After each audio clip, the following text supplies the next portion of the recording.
You may have played poker, but playing poker in Texas is a different animal.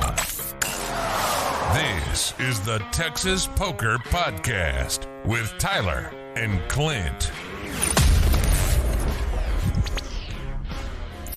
Hello, this is the Texas Poker Podcast. I'm Tyler. This is Clint. What's up, y'all?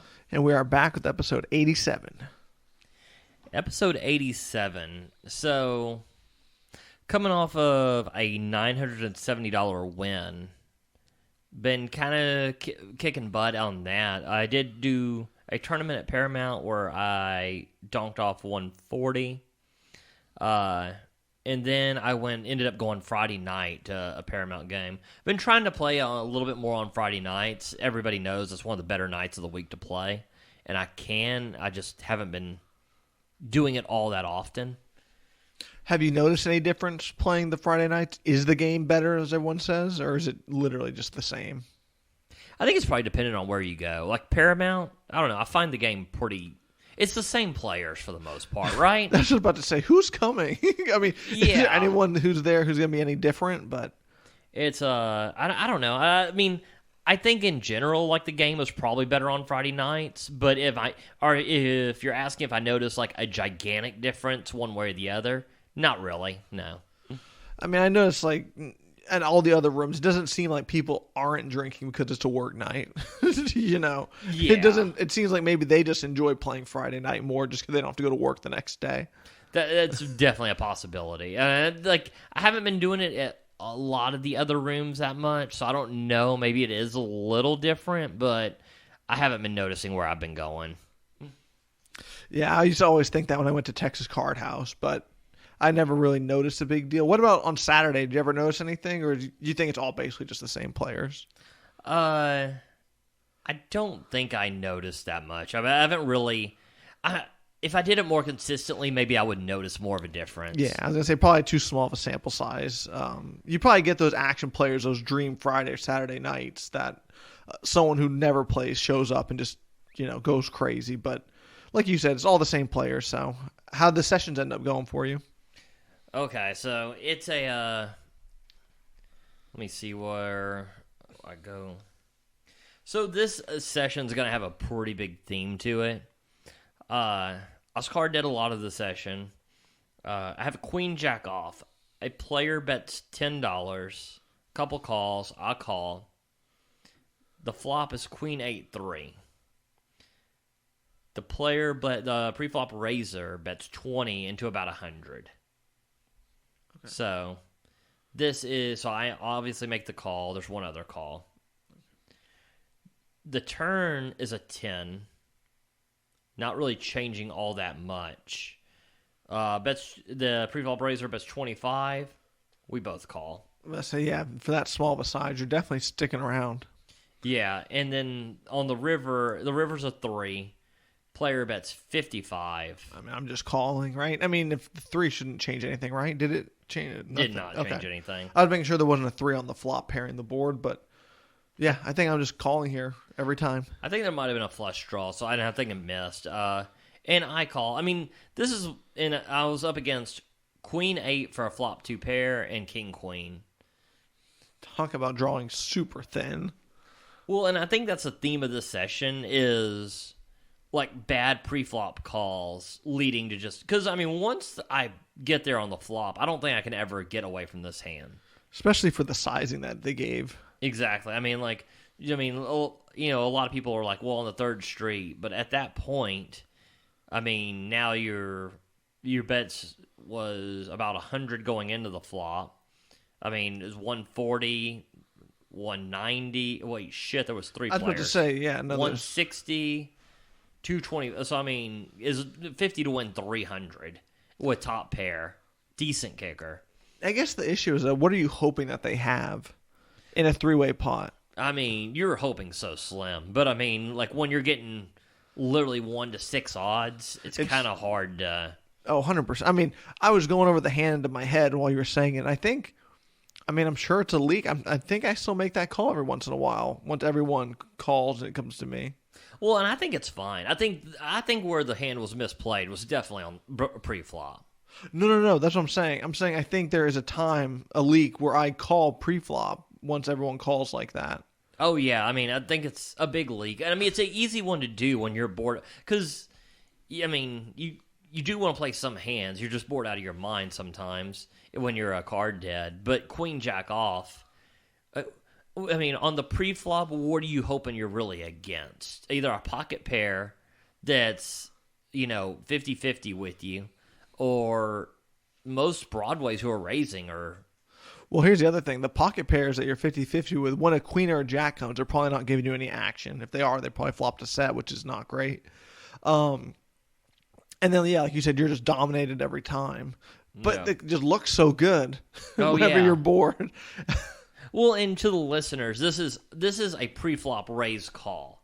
We're not talking about limped and you're in the cutoff, or it's folded around and you're in the hijack. You can raise there, but when you call this preflop raise, you're just I got pretty much exactly what I deserved on this hand, really. Yeah, I mean, that's always a bummer. I like to get lucky and win. I like to be the guy holding queen 8. Yeah, no kidding. So I end up coming back around and winning 2 big PLO pots, so I'm doing okay at that point. Then, well, actually, okay, so I ended up in that queen jack hand. What ended up happening was I getting it all in on a shitty PLO hand. Wait, what? What happened? Yeah, I was that queen jack hand happened, and then I forgot to mention there was a PLO hand where I ended up getting it in. Oh, okay. I thought you were saying that you got it all in on that queen jack hand. I was going to say, what is going on? No, okay. I probably got down to 120 or something, and kind of did a bucket PLO. Gotcha. Don't worry, I have one of those too. Yeah, and it did not go my way. Shouldn't have gone my way. So I rebuy back in, and then I hit 2 big PLO hands, which I'm not going to really go over. Got lucky, hit top set. And I get caught back up. So I'm like, okay, well, now I'm on a run. I mean, nothing better than actually, starting off down and catching right back up. I really misplayed a PLO hand. I flopped top 2 pair on a very draw-heavy board in PLO. He, I think, re-raises me at my flop bet. I'm like, well, this is too draw-heavy. It seems like a big draw. And it was just a horrible... I ended up making a call, kind of calling all... And then kind of getting stuck calling when all the draws missed. And he had top set. Dang, that's a bummer. Yeah, but it was, I mean, looking back at it, again, this was a really big mistake. Because against the draws, I mean, I'm not that far ahead. It seems so weird to flop this and just fold, though. No, I know. Yeah. I get what you're saying. That, you're not that far ahead, and things that you're behind, you're crushed by, top set. Exactly. Yeah, I mean, I'm not definitely the one to be giving any PLO advice out, so I'm going to just remain silent in my PLO analysis. Okay, well, yeah. I mean, I thought it was not so much of a cooler as me really playing this badly, because I was like, well, I don't know what I'm hoping for here. Are you suggesting folding the flop, perhaps? Or I think just folding the flop is fine. Okay. I mean, you're right. It does seem weak, but I mean, what in God's name am I? I mean, I don't even know what draw would have... there were straight and flush draws out there. No straight, no flush, but all of the above. There was not a good card that was coming on the turn. Actually, they did miss, but I mean, how often? Not much. Yeah. So I really, really messed up on that one. I get into another hand.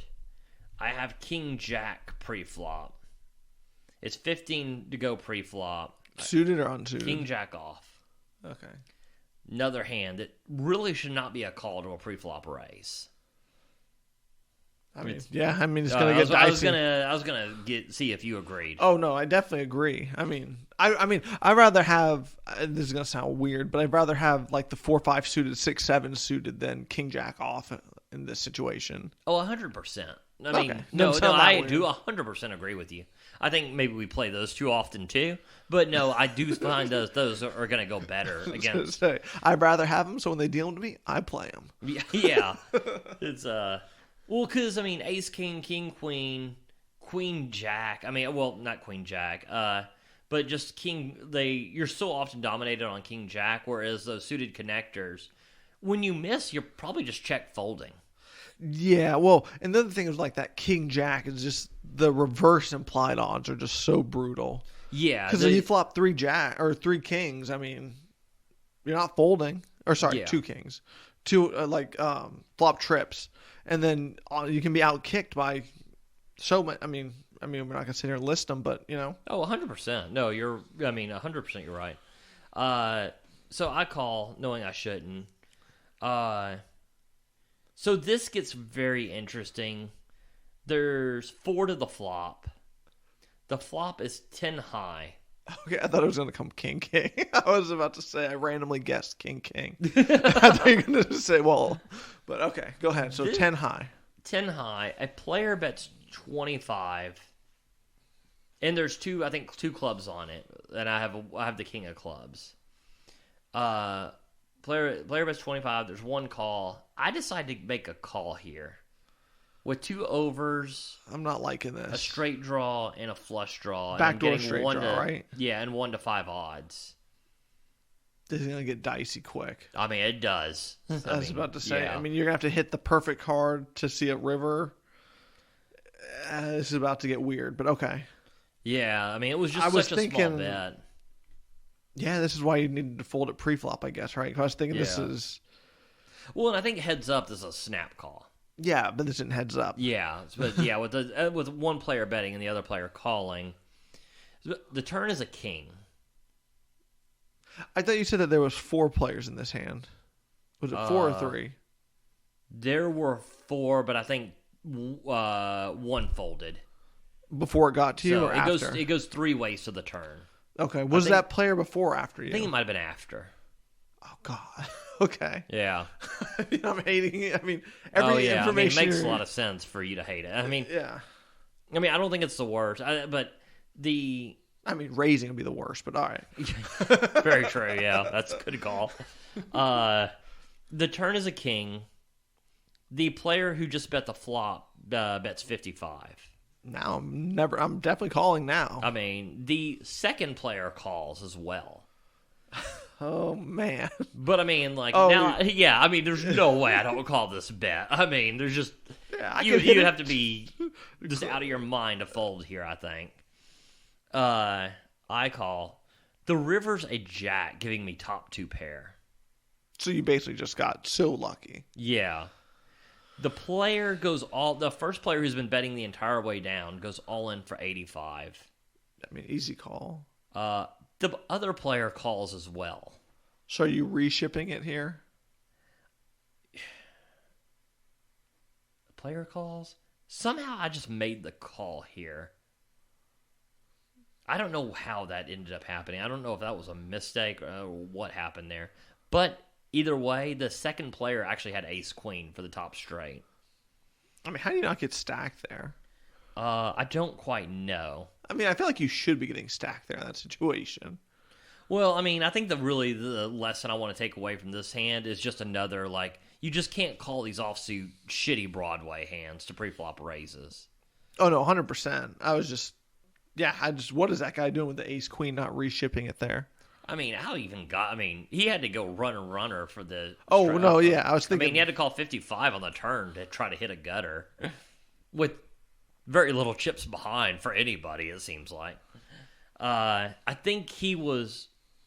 I don't think he was very deep stacked. I don't think it was I think it was something where he wasn't very deep, but I don't know how that ended up happening. But the lesson I'm really taking is from these. Like, when I call Queen Jack and I run into King Queen, and I call King Jack and run into Ace Queen, a lot of players are going to be like, well, I had it on the river if he doesn't hit that gutter. And I think that's fair, but at the same token, he had you pre-flop, yeah. Yeah, when you make that call, the pre-flop, you're setting yourself up for stuff like that to happen. Right, 100%. Like you said, it's like you have to get lucky to hit your 2 pair, but it's actually super unlucky because it gives them the straight 2. It's like that perfect gin card to, like I said, really stack you there. But yeah, it was kind of a weird, but I mean, this was one of the sessions that I could really, like some sessions you're just designed to lose. I mean, the minute you sit down, there's nothing you're going to do. The cards are going to decide it. This is one of the sessions that this loss was really on me. So I'm trying to take on lessons from it. And like I say, a lot of my leagues are calling these kind of crappy Broadway to preflop raises. Yeah, I mean, that's basically summed that whole session up. Yeah, I mean every hand of note was that situation happening. Yeah, and then I didn't get stacked there, but I did another just god awful PLO. I mean, went all in. Like I was so frustrated. I had like probably 90 to 100 in front of me, and then someone raises in PLO, and I've got a god awful PLO hand. It is double suited, lightly connected. I mean, very lightly. I think there was 2 connected cards and like a 2 gap and the 1 gap, and I ended up shipping it just out of frustration. So it was not my best session. It was definitely one of those where when that session's done, you're like, I could have done better there. But yeah, well. So that was good. I mean, you're gonna have those. It's good to learn from your mistakes. I guess I played a session this week, and it started off fine. I was playing regular Hold'em, right? And it was so weird because like I'd like flop a gutter, and then like someone would bet small. I'm like, oh, it would be unreasonable to call, right? Like I should just fold. So I fold. Wait, they bet small? Yeah. Are these heads up? No, or no, multi-way no, pots? multi-way. Yeah, and I was like, whatever. I fold, and then of course like drill the gutter. I'm just like, oh, God. How small was the bet? I would think it might call sometimes, right? I don't remember. I mean, it was too big to go. It was like $55, something like that. Oh, okay. So small, but not like I guess you're like small. You're saying like half pot or something. Well, these pots get so big multi-way, right? So it's like, I mean, whenever you call 15 pre-flop and you see it 4 or 5 ways and they bet 55 and all you have is a gutter, it's like, well, probably not. Well, and that's not that small. That's true. About half. Yeah, I think you're saying small. Like when you say small, I'm thinking of like how I've been betting, like 20% to a third pot. I think you're saying like half to just over a little bit over half. Yeah, I guess small's not the right word. I mean, big enough to where I was like, well, this would be unreasonable to call. Okay, yeah. And just fold. And then, of course, like drill. And it's like, ugh, God, that's frustrating, right? Yeah. I'm like, why can't I make a bad play once? But I'm like, don't worry, I'll make bad plays in 10 minutes. I was about to say, I was like, I think me and you are going to have that covered at some point. Oh, 100%. But I'm like, why couldn't that be the time? So then this is an interesting spot for you. I'm in the big blind with pocket 4s. Sorry, Jesus Christ. I'm on the button with pocket 4s. And the whole table limps 9-handed and comes back to me on the button. Playing 1-3. Are you raising this or calling this? I've put this in my overlimp range. I normally do too. But I happen to this time make it 20. I mean, I don't hate this raise by any means. Problem being is just a lack of fold equity. Like when you make it 20, you're really all you're doing is really building the pot up. I guess it depends. If you're deep stacked enough, then it makes sense, I guess, so that if you do hit, you do get paid. The problem being is these these raises never get folds, right? I was like 550 effective. 550 effective. I definitely don't hate the raise. I think I limp here, but it's definitely, I don't think it's a leak, really. No. I wouldn't call it a leak. I'm just saying it's probably, for me, like a 70... Well, yeah, probably 70% of the time I end up calling it. But right. This has just happened to be the time that I raise, kind of thing. Which I think is fine. I think like you should probably be calling it like 70 65 to 70% of the time, and then raising it here and there. So I don't mind this. Yeah, that just happened one of those times. And then one person did fold. One person calls. The big blind calls. Under the gun raises to 120. Folds back to me. Obvious fold, right? Yeah. He is not 500 effective. He's about 300 effective. I've got a hand. I'm going to compare this, and I want to get your notes on it and see how, like, what you think of it later. From that perspective, yeah. I mean, you definitely do not have odds to set mine here. Yeah, so I fold. The big blind calls. The flop comes 4-4-6, and the guy open rips it. I mean, did you throw up right at the table? I mean, you want to talk about the beginning of tilt? Yeah, that will do it. Yeah, and he's like, "Well, I had pocket jack, so I was good." And I was like, "Oh my god!" So that's pretty awful. It's a I don't know. I mean, that's a super. So it's like that gutter happens, and this hand is like basically the next hand. I'm just like, God, why? I'm just making all the wrong moves. It feels like, even though I know calling with the gutter is not the correct move, right? It just feels like just everything I'm doing is not going my way. Yeah, 100%. I agree. And I was telling you, like, certain people will be like, "Well, I folded 8-4 offsuit, and it would have flopped a boat or whatever." Stuff like that never tilts me, because I'm never going to play that. So it doesn't matter if it flops a boat or not. But this hand where you probably 75% of the time just limp behind. And then, another 20% of the time it just calls all the way down and doesn't get re-raised. I mean, that one would put me on tilt. That would definitely tilt me a little bit. Yeah, I mean, shoot. Yeah. Well, I think you had that hand you wanted to compare. Do you want me to finish out this session first? No, I'll compare it later once I go over that session. But it's got a similar feel to it. Okay. So then the session just continues. I end up, we're just playing one hand of PLO. So in the hold'em hands, I'm now up to about 650, 700, and then they combine tables, but that table we're combining to has two hands of PLO. Okay. So here's where I get to lose my stack. Now I'm playing PLO. I get dealt king, king, queen, queen, single suited. King, king, queen, queen. This is a very nice hand. I believe everyone's been raising to 10 in PLO, so it went like 10, the whole table calls. I called the 10. And it goes all the way to like the button. Maybe he was the big blind. Late position in that, right? Okay. He raises a 75. Okay. What are you doing here? How many people called in between, or did it fold? None. Everyone folded. And it comes to you? Yeah. So this is one where it's very dependent on the stack sizes.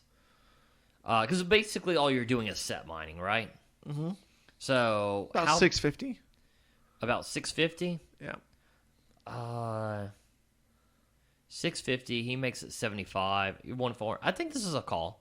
I call. Another guy goes all in for a little bit more, but doesn't reopen the action. So it's like 20. You're just it's like $20 more or something, or 20. You hate it because you're getting worse odds to set mine, but you're never folding. If it's not big enough to reopen the action, you're never folding here. Right. So other guy calls, I call. We see it three ways. The flop comes king, queen, jack. No flush draw. I check. Oh, sorry. The guy acted first. He just went all in.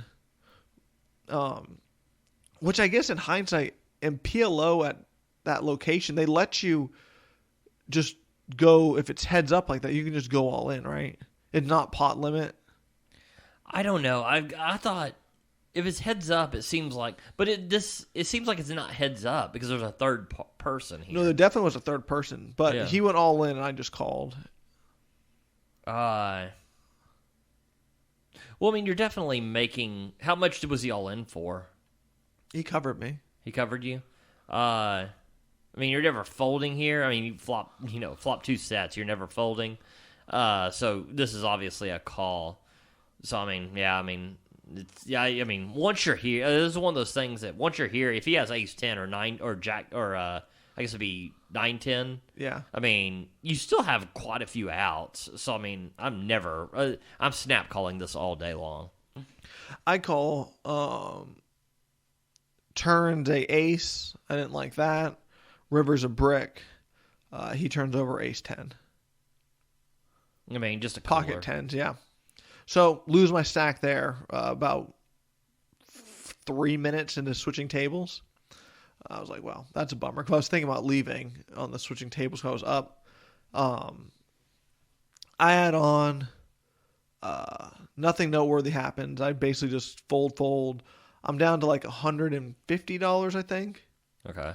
And I get ace, king, 8, 9, single suited to the ace. Okay.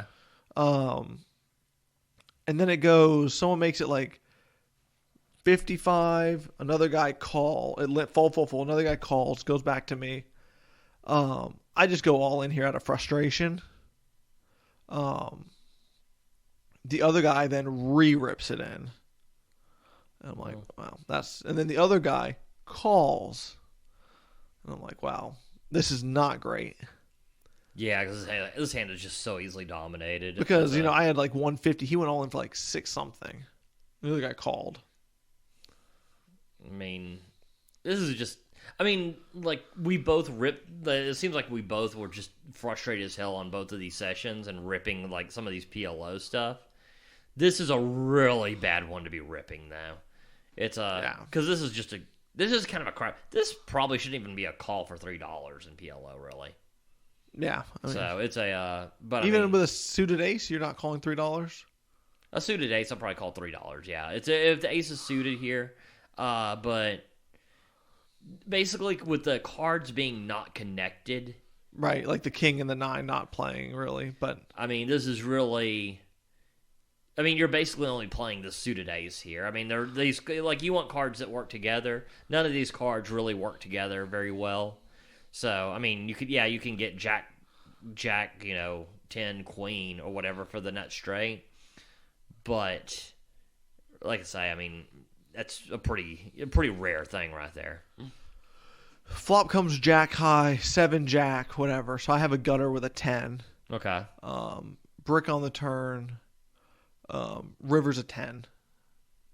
And I'm like, oh, wow. I was just already planning on leaving. I just like show my like 8, 9 or whatever. The other guy, of course, had ace, queen of spades. Just had the nuts. That 10 was the 10 of spades, which gave him the nut flush. God almighty. I was like, wow. Of course. And just left. Well, on the good side, now we've covered my disaster of a session. Your kind of disaster of a session. 100%. Not kind of. I was trying to help out. I was trying to make it sound better. Went on a tear after this. That's good. So it's we can actually, like, with actually pretty interesting hands. That's good, right? Because for the podcast, it's not.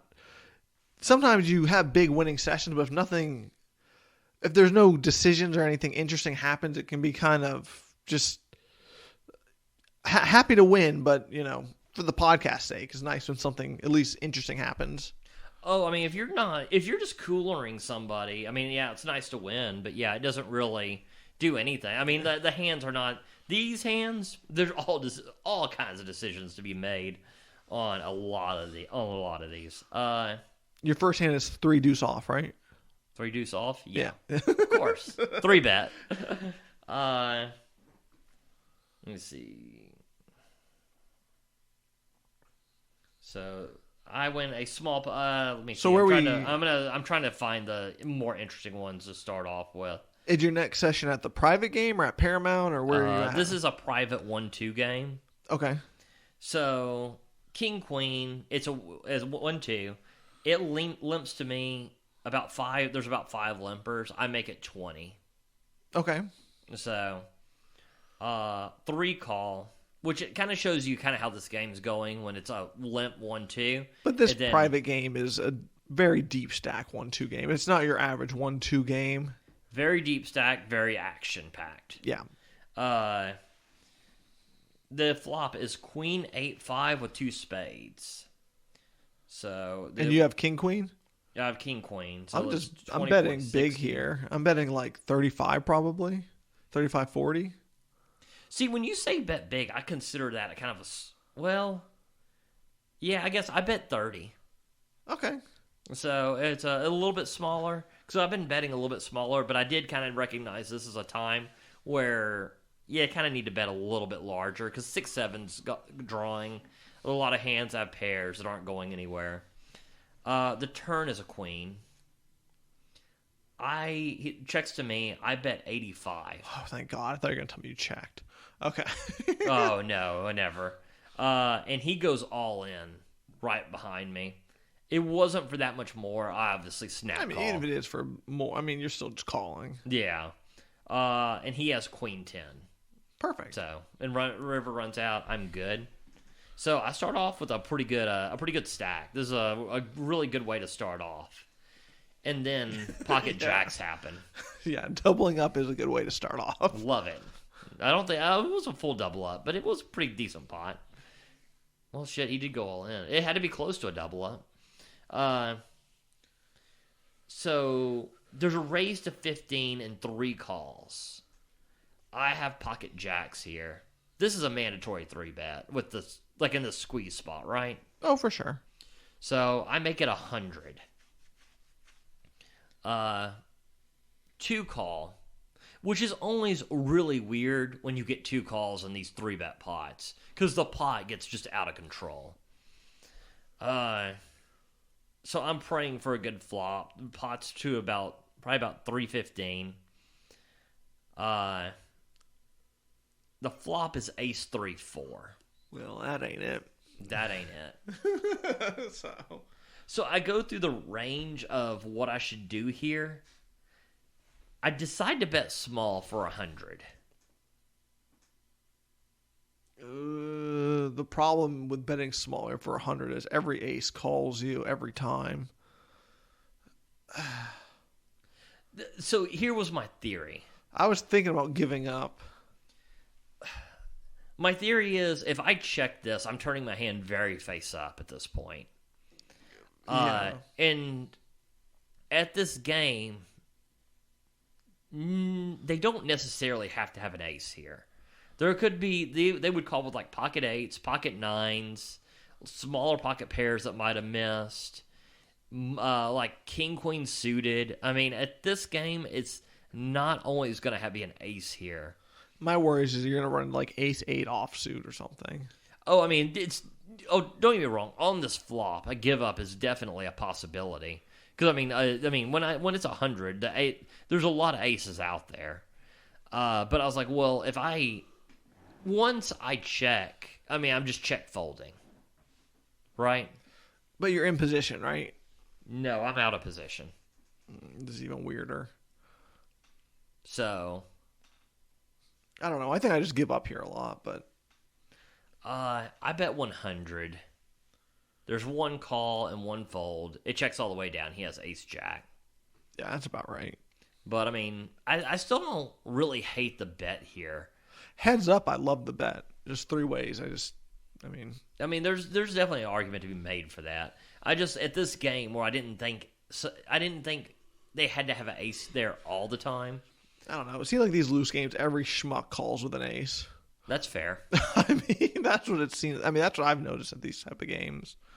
So that takes a gigantic hit out of the stack where I was. I was starting off, and this puts me back down to about even or maybe below even after starting off with a bang. Well, at least you started off with a bang. To not be felted. Yeah, that's without a doubt. Or else I'm just rebuying here. So I get pocket 8s. I flop an oper. The flop comes 5, 6, 7. Okay, so you're at the top end of the straight. That's cool. Yeah, straight draw. Yeah, that's what I'm saying. But like you're drawing to the good end at least. Yeah. Okay. Guy bets all the way down, and I lose when he has pocket queens. It misses a straight draw. I assumed. Yeah. I appreciate you clearing that up, though. No, well, wanted to make sure. So it's so I'm kind of like on my way. Well, God Almighty. So I end up. My thought, though, was why I gave you that weird look was I was thinking you never thought about maybe betting or anything just based on how he checked it down, or I mean, the turn must have been a complete brick, I guess. I was just wondering. He was a pretty tight player who bet pre-flop and bet like all 3 streets on me. I think he said he checked all the way down. No, I mean I kind of glossed over what happened. Yeah, because a flop over pair open-ended I brick. Yeah. But he bet all the way down, but he bet small, so it's one of those. Oh, okay. I was getting really good odds, and I mean, do I just turn this into makes a lot more sense. I thought you said it checked all the way down. I was like, that seems weird, but okay, that makes a lot more sense if he bet small all the way down. Okay, now I got it. Yeah, I was just thinking that was a really weird way to play that if he checked the flop, the turn, and I mean. Oh no! If that happens, I'm betting this 100. Yeah. Well, I mean, if he checks the flop to me, I'm piling money in here at a pretty big amount. That's what I was thinking. That's what I was thinking whenever you said it checked all the way down. I was like, huh? But now I got it. Okay. Well, and to be fair, I also did think of raising his flop bet. I like that too. But when getting good odds, and I was like, well, he's never folding an overpair. That's the other thing. If he's playing tight like that, and you know he has an overpair and he's gonna get stacked if you hit your card, I love the call. I love the call on all the streets. Yeah, I kind of thought he had an overpair. I'm like, well, when I do this, I'm turning this pretty good showdown hand into just a bluff. Yeah. So, I end up adding on for 100 because I'm down a little bit, and this is a pretty damn good game. This is one of the more interesting hands, and this is kind of like that 4-4 hand a little bit. So I have pocket 8s. It limps around to the player to my right. So the average raise is about 10 to 15. He makes it 5. A weird, like, min raise almost, pre-flop. The action player to his right starts making fun of it, yelling like, everybody watch out. So I call the 5 with pocket 8s, good price and all that. Everyone calls the 5 around until it gets to that action player, who then makes it 45. And how deep are we here? I'm probably I think he has me covered. I have about 320. Okay, so it's easy fold, right? Unless someone calls in between. So, kind of. The guy who made it 5 calls 45. Okay, now I'm in there. So I was thinking this is kind of shitty odds to get for set mining. But they both cover you? I think they both covered me at this point. It's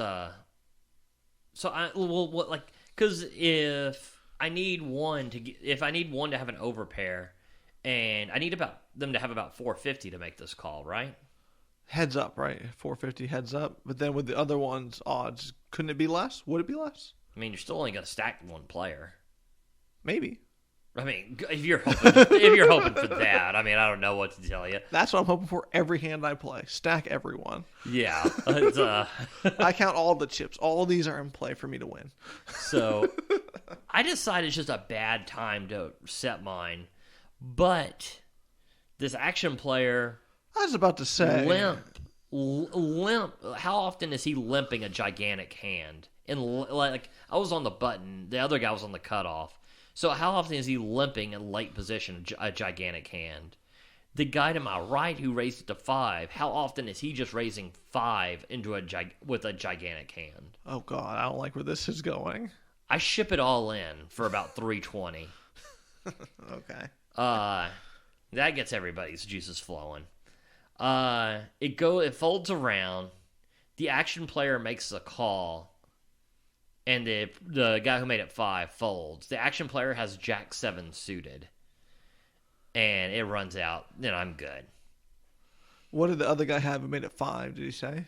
He said he had 2 big Broadway cards. I guess none of them would have hit either. No, they wouldn't have hit. It was a very low flop. I actually made a straight on the river with my pocket 8s. Oh wow, nice. So I thought that was a pretty easy. I thought that was a pretty good non-conventional way to play it. Definitely interesting. Yeah. Well, I felt like those players are capped when they do that pre-flop. If someone makes it 5 in a very deep stacked action packed game, they don't have a gigantic hand. Nobody's doing this with jacks, queens, kings, or aces, right? I thought he might have aces here, planning on someone raising. I mean, that game. He's on the cutoff. Oh, they say he was early. No, he's in he was on the cutoff. I was on the button. Oh yeah, probably no. Well, everyone limped 2. Everybody limped 2. He makes it 5. I've seen worse plays. I see a lot of bad plays. I've seen worse plays, but I mean, I wouldn't be shocked. Average, I would not be shocked if he had aces or kings there. I would be very shocked if a player makes it just 5 with aces or kings and what is going to be a gigantic multi-way pot. I mean, don't get me wrong. Me and you have been playing so long and played so many hours. We see freaking everything. Well, no, and you are going to see it every I'm saying now and then. I could see that guy in that action game doing that, planning on someone making it 45. That game seemed like that type of game. You could do that, but I think mostly people would do that from early position, not when you just got the blinds who are just usually going to call and see it for that. But I thought you said everyone else would have to call the bet too, right? It limped 2-2-2-2-2. He makes it 5, so you would call the 5. Then they would still the action be reopened, right? Right. It would be someone could raise, but I mean, it seems weird when all these players who. Well, I mean, it did happen for that matter. That's what I was thinking. It's but I think that's kind of really hoping for something when everybody limped around for 2 and just hoping that now randomly someone does this.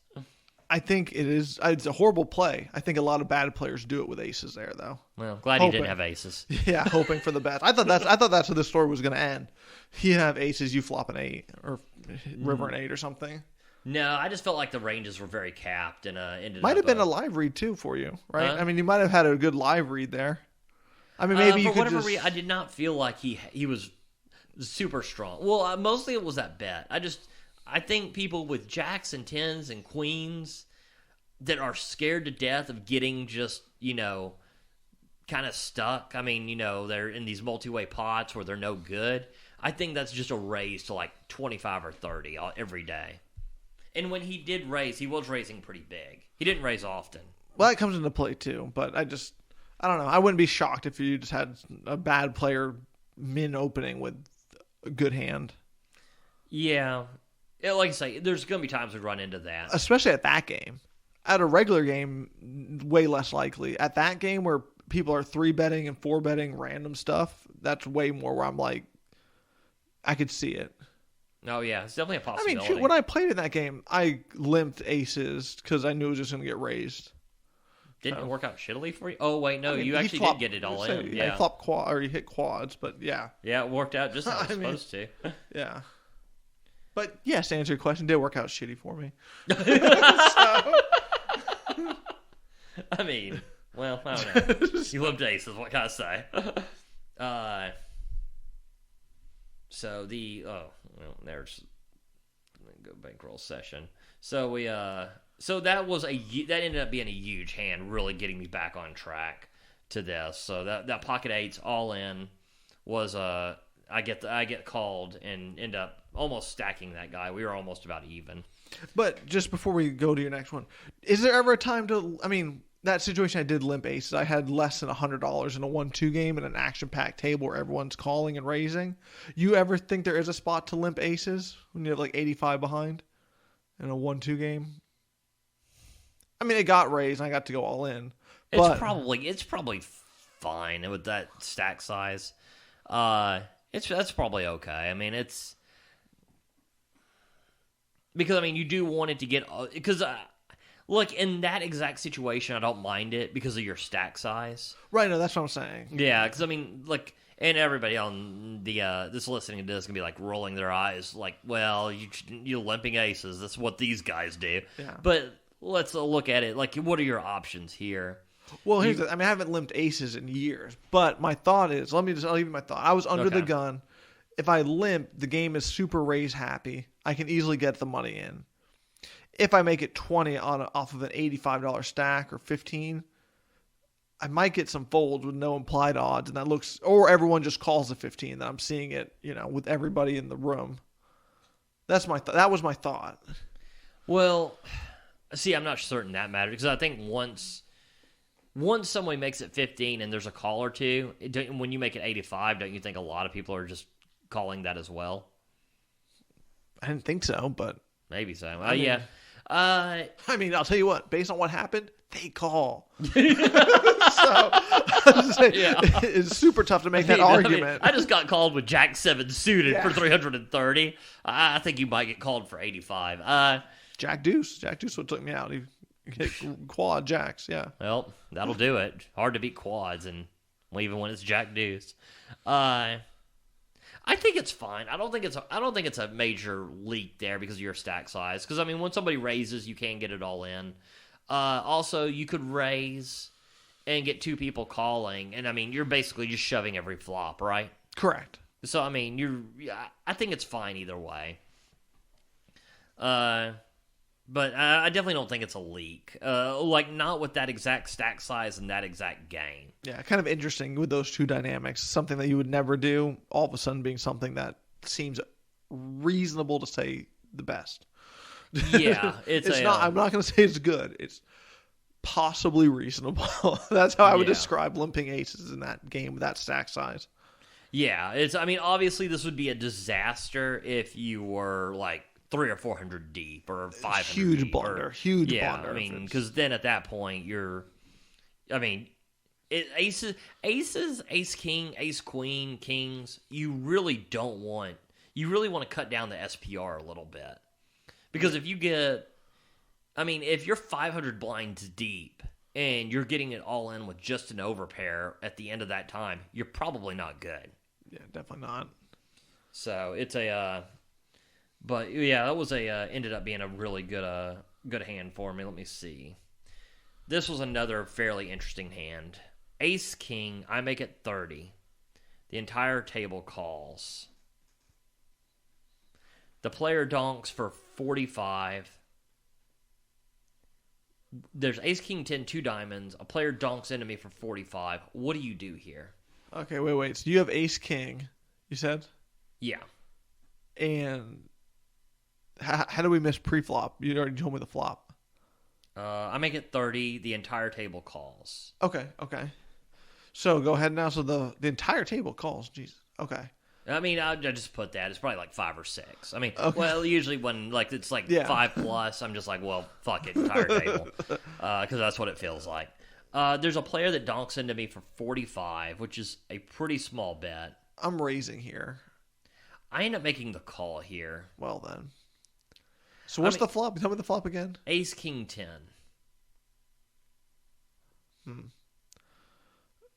I mean, once I make I like the call actually. Yeah, once I think about it, I didn't realize it was so connected. Okay, so you have top 2 here. Okay, yeah, I probably just call here. I mean, I guess you could make it I guess Jack 9 is really no, Queen Jack. Oh yeah, I think this is a call. Yeah, that's what I mean. Queen Jack is something that people play all goddamn day. Yeah, you just played it earlier in the podcast. Yeah, I mean, tens. I think tens don't get 3-bet enough, so they probably just call. And I mean, here's the thing: is if I raise this big, you're not going to like anything that gives you action here. So yeah, no, that's what I said. I like the call. Ace 10, King 10 is the only thing I'm hoping for. Yeah. This seems real specific with the cards you block. Now the turn is a blank, which I was kind of wanting to call with. To see what kind of turned. So it's a blank, and he checks it to me. I think I like a small bet here. I hammer it. Once he checks, I don't think with the diamonds out there, I don't think he's ever checking the nuts here. Did it flop a diamond draw, or did it? It flopped a diamond draw. No, yeah, you're right. I like hammering it. I make it 150, and he calls. Okay, I like all this. The river's a queen, making a single jack a straight. Yeah, so now this is going to check through a lot, right? Yeah, I was a little worried, because at this point, this pot is goddamn huge now. I mean, if he ships it, you're calling. It was like 150 to the flop, and then 90, and then 150 each on the turn. I mean, if he ships it here, I'm sure you don't have much behind. I'm sure you're just calling, but you're praying to God you get to showdown. We were kind of like going back and forth on if I would call. I was like, I told you it wasn't a easy call, but I think you have to, right? I think you only have to win like 1 out of 3 or 4 times, And, I mean, it has to be exactly either queen jack that checked the nuts on the turn with a diamond draw or ace jack, which, I mean, those are two very specific hands. 100%. The river goes check, check. I mean, once he checks, I mean, I might make this call, but I'm more than happy to get to showdown here. 100%. With he has ace queen. He rivered 2 pair. So kind of a weird card. yeah, it was. Which I later was like, well, I mean, it is 2 specific hands. Could I ever go for value here? Oh God, no. But I mean, yeah, that's why I was like, once I thought that, I was like, I mean, that'd have to be insane. At this point. That's a good way to get smacked right here on the podcast. Rightly so. I don't know what to say. Because like real savvy players, if you bet small there, would re-raise you big. Well, I mean, yeah, that's the thing. Is like, I mean, if you can't, like, a small bet would be really an all-in there, actually. Wow. So okay, but yeah, that'd be a. I mean, I would Yeah. hate that more than a lot. So yeah, I snap checked it back in the time, and then I was like, later, I was like, God no, what am I thinking? yeah. So this is another pretty interesting hand. I have pocket jacks. A little scared of them now that they torched me earlier.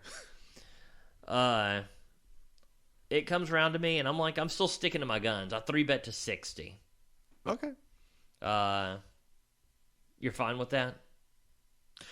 I mean, I have to know the exact situation and how deep everyone is, but it seems reasonable. Yeah. I mean, it depends how many callers there were and everything, but I think there might have been I mean, 2 normally, callers. Yeah, I think there were like one bet and a call, if I remember right. I mean, I don't mind calling or raising.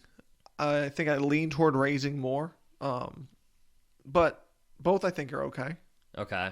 The flop is King Jack 10 with 2 diamonds. So pretty good as far as that goes. I think there were 2 callers. I make it 60.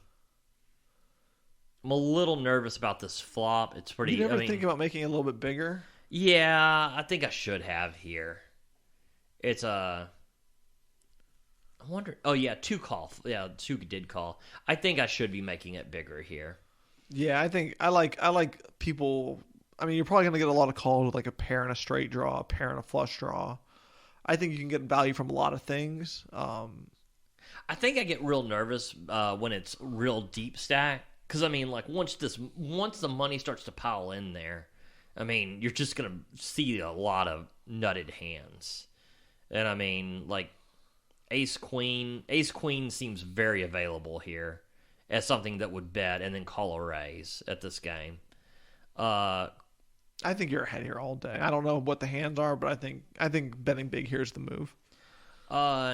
It definitely could be. I mean, I definitely think you're probably more than right here. I later kind of thought about that. The turn is the Queen of Diamonds. Not a great card for me. Very sad card for you. It now makes a 4-liner to a straight, and then puts and completes the flush. The good thing is if it's going to be a diamond, it does give me an open-ended royal flush draw because it's the king and the 10 that are diamonds. Oh, nice. A player leads into me for 250. How much you have behind here? I had him covered. So we're like on the turn, we're about 380 effective. Wait. So you have 380 behind, he makes it 250? I think he meant to go all in, but actually like string bet. You ever think about Definitely not thinking about ripping it. Well, I mean, if he ripped it, you definitely call. I mean, but I mean, like, you're never folding that 180. I mean, it's going in on the river either way, right? I mean, is this a definite call? I mean, if we're talking about this hand, I did call here, but I mean, it wasn't like a snap call. I think it's an easy call. I'm easily calling here.